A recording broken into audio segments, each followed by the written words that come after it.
Samajwadi party में पूर्व मंत्री गायत्री प्रसाद प्रजापति के साथ जेल में घटना होती है, उनके ऊपर कई वार किए जाते हैं और जिसके बाद केजीएमसी में एडमिट किया जाता है। अब ऐसे में डॉक्टर ट्रीटमेंट कर रहे हैं, लेकिन आखिर क्या है? हालांकि डॉक्टर कह रहे हैं कि उनका इलाज जारी है। हमारे साथ उनकी बेटी अंकिता और सुधा मौजूद हैं। ये बताइए जी, किस तरीके से फादर आपके जब यहाँ पर आए, क्या आप लोगों को सूचना मिली और अभी क्या हालात है? हमें न्यूज के थ्रू पता चला, हम लोग मीटिंग में थे और पता चला कि हमला हुआ है पिताजी पे। तो हमने जेल अधीक्षक जी को कॉल किया और कंफर्म किया, तो उन्होंने बताया कि हाँ उनके ऊपर हमला किया गया है। फिर हम सीधा यहाँ पे आए ट्रामा सेंटर में, यहाँ पे उनका ट्रीटमेंट हो रहा है। होश में आए तो हमने पूछा कि क्या हुआ, कैसा हुआ, तब उन्होंने बताया कि उनके पेट में थोड़ी तकलीफ थी, तो वो डॉक्टर के केबिन में गए थे और फिर वो लड़का अचानक से आया और दरवाजा बंद किया और उसने मारना शुरू कर दिया। अगर मेरे पिता ने बहुत कोशिश नहीं की होती और वो कुंडी नहीं खोला होता तो वो जान से मार देता। तो वो कह रहे हैं कि बहुत पेचकस और चाकू से नहीं किया गया है। जेल प्रशासन कह रहा है कि वहाँ पर साफ सफाई वाले से विवाद हुआ, उसके बाद नहीं, ऐसा कुछ नहीं है। जिनको चोट लगी है, अगर गाली गलौज भी होती है तो फिर इंसान झूठ नहीं बोलता है कि हाँ मैंने बोल दिया, ठीक है उसने वार कर दिया। लेकिन गाली गलौज देने का भी मतलब नहीं होता कि आप जान से मार डालो। इतना किसी में अग्रेशन नहीं होता है कि आप जान से, बहुत ज्यादा धक्का मुक्की इंसान करता है, धक्का दे देता है, पर कोई जान से मारने की कोशिश थोड़ी करता है कि कोई ना कोई चीज लेके वो सर पे 12-15 बार मारना शुरू कर दे। तो ये क्या होता है? ये गाली का अग्रेशन होता है, तो कुछ नहीं होता है, सिर्फ कहने वाली बातें हैं। तो आपको क्या लग रहा है कि साजिश है कोई इसके पीछे? कि काफी समय से जेल में है वो, इस तरीके की घटना उनके साथ हो रही है? साजिश ही होगी, हमें नहीं पता है, वो तो जांच के थ्रू पता चलेगा। और मैं यही चाहूंगी कि जांच में निकले सारी चीजें अच्छी से कार्रवाई हो, क्योंकि आगे मेरे पिता के ऊपर कोई हमला ना हो। कम से कम अगर जांच हो जाएगी तो पता चल जाएगा कि इसके पीछे कौन है। लेकिन ये बताइए कि काफी समय से वो जेल में है और आज हॉस्पिटल में आए हैं, आखिर आरोप लगातार लगे थे, उसके बाद से ही क्या आपको लग रहा है कि क्या सुनवाई नहीं हो रही चीजें? मेरे पिता निर्दोष है। 8.5 साल से हम लोग से हर जगह कहते आ रहे हैं कि मेरे पापा निर्दोष है। न्यायालय में न्याय मांग रहे हैं, महिला आके बयान दे जाती है, एक नहीं दो बार बोल जाती है, न्यूज में आके बोल जाती है हमारे पास सारी वीडियो, वो कह रही है मेरे साथ कुछ गलत नहीं हुआ है। उसके बाद भी कहते हैं कि पैसा दे के बदल गई होगी। अरे पैसा लेके FIR भी तो करा सकती है, ये भी तो कोई नहीं सोचता है। पर भाई इसका मतलब महिला फ्रॉड है, महिला के ऊपर कार्रवाई करनी चाहिए कि कभी कुछ कहती है कभी कुछ कहती है। और मैं तो सिर्फ इतना बोलती हूँ कि जब FIR हुई तो मेरे पिता ने कहा हमारा मेडिकल तो कराइए। अगर किसी लड़की के साथ रेप होता है, मैं कहती हूँ मेरे साथ रेप हो रहा है, तो मैं कैसे प्रूफ करूंगी? मेरा मेडिकल होगा तभी तो प्रूफ होगा कि हाँ मेरा रेप हुआ है। बिना रेप के, बिना मेडिकल के मेरे पिता को सजा कर दी गई, वो भी आजीवन कारावास। मतलब हम कोर्ट जाते हैं, हमारी कोई सुनवाई नहीं होती है। सुनवाई क्यों नहीं? क्योंकि आप तो एविडेंस भी रख रही हैं, सारी बातें भी कह रही हैं और आपकी जो मदर हैं वो खुद विधायक हैं। हमें नहीं पता है कि हमारी सुनवाई क्यों नहीं होती। हम लोग भी इंसान है, अगर न्यायालय न्याय नहीं करेगा तो कौन न्याय करेगा? वहाँ पे जाएगा, गायत्री प्रसाद प्रजापति जी का मुकदमा है तो कोई सुनता ही नहीं है। हम तो 8 साल से फेस कर रहे हैं। तो आप लोग अभी क्या सीएम योगी आदित्यनाथ से क्या कहना चाहते हैं, क्योंकि वो अगर सुन रहे हैं? मुख्यमंत्री जी से हमें बहुत उम्मीद है, हमें है कि वो लोग हमारी निष्पक्ष जांच कराएं, हमारे पिता को भी रिहा करवाएं, क्योंकि जेल में वो सुरक्षित नहीं है वो। आप बताइए, आप भी सुधा हैं, आप बताइए कि लगातार आप हॉस्पिटल में आना, इससे पहले भी इलाज के लिए आते रहे हैं, क्या लग रहा है आपको कि क्यों इस तरीके से उनके साथ हो रहा है?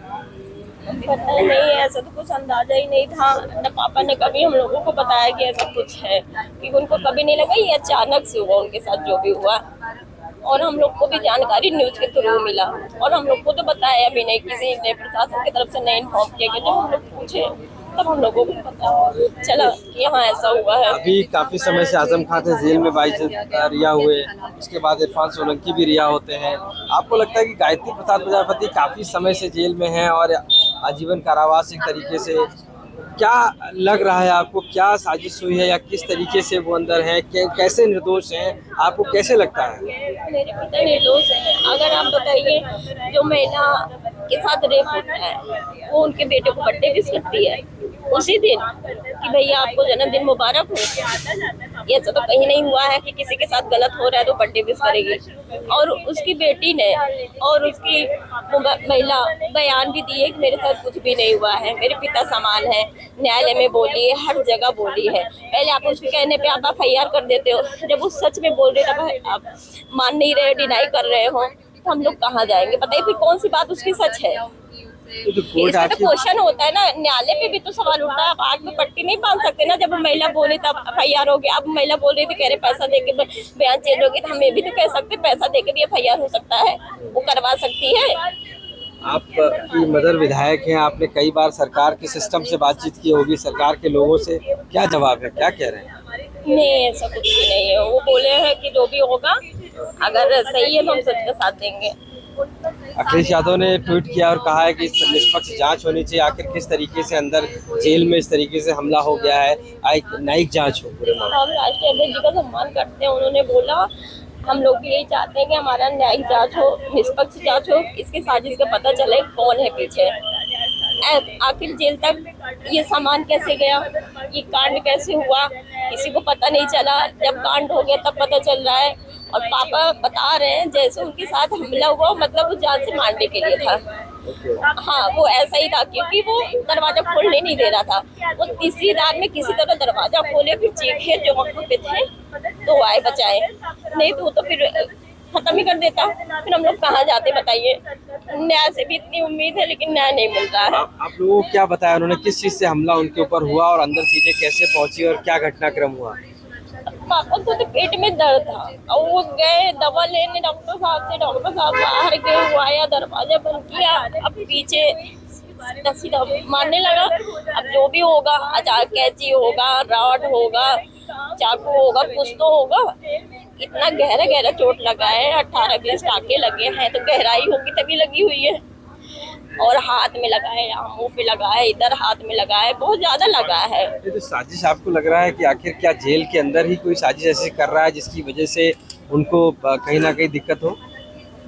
अब हम इस पे सवाल नहीं उठा सकते, क्योंकि न्यायपालिका पे सवाल उठ जाएगी और हमारी सरकार पे सवाल उठ जाएंगे। हम ये नहीं चाहते, लेकिन इसकी निष्पक्ष जांच हो। सरकार से भी यही हमारी उम्मीद है, मांग है कि सर आप निष्पक्ष जांच कराइए, आप पे भी सवाल न उठे। आप क्या कहते हैं, न्याय भी देते हो, बहुत बहुत लोगों को न्याय दिए हैं, हम लोग भी उसी में आते हैं। बाहर से नहीं आए तो हमारी भी सुनी जाए। योगी जी से क्या कहेंगे? मुख्यमंत्री जी से यही है हाथ जोड़ के निवेदन कि हमको बुलाया जाए और हमारी बातें सुनी जाए। धन्यवाद। तो सुधा और गीता जो है वो उनकी बेटी है गायत्री की, साफ तौर से मानना है कि साजिश है एक अंदर कहीं ना कहीं उनको इस तरीके से चोट पहुंचाने की, और यही वजह है कि अब वो बाहर आकर न्याय मांग रही हैं, कि उनके सिस्टम से न्याय मांग रही हैं, CM योगी आदित्यनाथ से न्याय मांग रही हैं। उनका कहना है कि जो भी उनके साथ हो रहा है उसको पीछे कोई बड़ी साजिश की जाँच होनी चाहिए। लखनऊ से आशीष श्रीवास्तव, आज तक।